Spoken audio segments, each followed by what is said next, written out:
Good day, people. I'm Hira Deepika. In Ponniyin Selvan, this is episode number 2.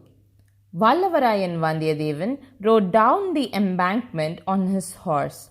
His heart was filled with excitement, and his intuition said him that he was going to have adventures that were experienced by none before. Once he crossed Kolidam, he began wondering about the fertile lands of the Chola kingdom, its people, the rivers, the reservoirs, Poni River, that is Kaveri River, the trees on its banks, and the spectacular temples erected by the Cholas. Aha, Parayare, capital city of Cholas, its palaces, towering columns, armaments, guard houses, busy markets, Shiva temples, Vishnu temples, and the devotional poems that were sung in them, Devaram and Thiruvaimuri. He was soon to have the fortune of hearing them.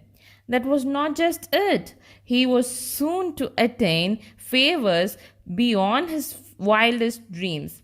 He was to personally meet Emperor Sundara Chola, whose valor was comparable to Lord Murugan and beauty with Manmadan, the god of love. And also, he was soon to meet the emperor's beloved daughter, an incomparable jewel among women, the younger Prati Kundavai. Hopefully, there would be no interruptions along the way, thought Vandiyadevan. Even if there are any obstacles, I have a spear in hand, a sword at my waist, armor on my chest, and courage in my heart to overcome it. But the orders of the Prince Aditya Karikalar that Vandiyadevan shouldn't get engaged in any fights was pretty trying for him. A mere 2-day journey remained. I must be patient like I've been so far in my travel, said Vandiyadevan. He reached Vaishnava temple of Veeranarayanapuram town with such an intention. Since it was the day of the Adi festival, a large crowd of people had gathered in the woods and glades around the temple. Vendors were selling food items, flowers for worship of the gods, and to decorate the braids of women. Fun games, other amusements, astrologers, palm readers were also there. Amidst all these, a large gathering was standing on one side, and there were loud noises of argument from it. As Vandiyadevan could not control the urge in him to find out about the argument in the crowd, he stopped his horse by the roadside and walked right into the crowd. He was surprised to find out that there were only 3 persons involved in the debate. One of the debaters was a Vaishnavite. He wore sandal paste namam all over his body and wore his hair in a top knot on his forehead. He was short and squat in appearance and carried a staff in his hand. The second one was a follower of Shiva wearing ash marks on his body. The third one was an Advaita philosopher beyond the Saiva and the Vaishnava. They were debating to find out which of their gods was the greatest. The crowd among them periodically cheered their chosen favorites loudly. The Saiva devotee was saying, "Oh, Alvarkadiyan Nambi, when Brahma and Shiva tried to find out Lord Shiva's head and feet, both of them were unable to find and sought the sanctuary of Lord Shiva. That being so, how can any other god be greater than Lord Shiva?" Hearing this, Alvarkadiyan Nambi said, "You Saiva priest, recall the boons given by Shiva to the 10-headed Ravana, king of Lanka. All those boons turned to sawdust when confronted by Sri Rama. When that is so, how can Shiva be a greater god than Thirumal Vishnu?" At this, the ochre clad monk, who believed in the one supreme being, intervened to say, Only while you're involved in these pagan rituals of devotion will you quarrel about Shiva and Vishnu. The path of knowledge is greater than devotion. Then there's the state of absolute knowing beyond even knowledge. All existence is the supreme being. The debate continued, and at a point, the Vaishnava approached the other debaters with his staff. Vandiyadevan felt that he must stop this absurd quarrel. He came forward into the crowd and said, "Why are you arguing and fighting? If you intend to fight, why don't you go to Lanka? There's a big war going on there." The people in the crowd cheered Vandiyadevan and asked him to give a verdict for the debate. Vandiyadevan said, "Hari and Shiva are one and the same. Those who don't know this should have their mouths filled with dirt. So, why should we quarrel unnecessarily?"